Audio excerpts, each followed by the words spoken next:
সরকারি কর্মকর্তা কর্মচারীদের নতুন বেতন কাঠামো বা পে স্কেল বাস্তবায়নের লক্ষ্যে আজ রোববার ৫ এপ্রিল প্রধানমন্ত্রী তারেক রহমানের সঙ্গে বৈঠকে বসছেন অর্থ ও পরিকল্পনা মন্ত্রী আমির খাসরু মাহমুদ চৌধুরী। প্রধানমন্ত্রীর কার্যালয়ে অনুষ্ঠিতব্য এই উচ্চ পর্যায়ের বৈঠকে অর্থসচিব ড মোহাম্মদ খায়রুজ্জামান মজুমদার সহ সরকারের ঊর্ধ্বতন কর্মকর্তারা উপস্থিত থাকবেন। অর্থ মন্ত্রণালয় সূত্রে এই তথ্য নিশ্চিত হওয়া গেছে। গত ২২ জানুয়ারি সাবেক অর্থসচিব জাকির আহমেদ খানের নেতৃত্বে গঠিত ২৩ সদস্যের জাতীয় বেতন কমিশন সরকারি কর্মচারীদের বেতন ও ভাতা ১০০ থেকে ১৪০% পর্যন্ত বাড়ানোর সুপারিশ সংবলিত প্রতিবেদন জমা দেয়।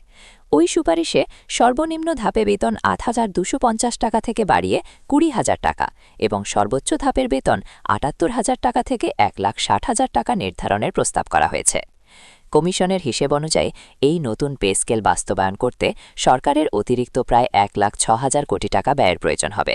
বর্তমানে সরকারি কর্মচারী ও পেনশনভোগীদের পেছনে বার্ষিক ব্যয়ের পরিমাণ প্রায় ১,৩১,০০০ কোটি টাকা। বিপুল এই ব্যয়ের সংস্থান এবং বাস্তবায়নের প্রক্রিয়া নিয়ে সরকারের নীতিগত সিদ্ধান্তের জন্যই আজকের এই জরুরি বৈঠক ডাকা হয়েছে।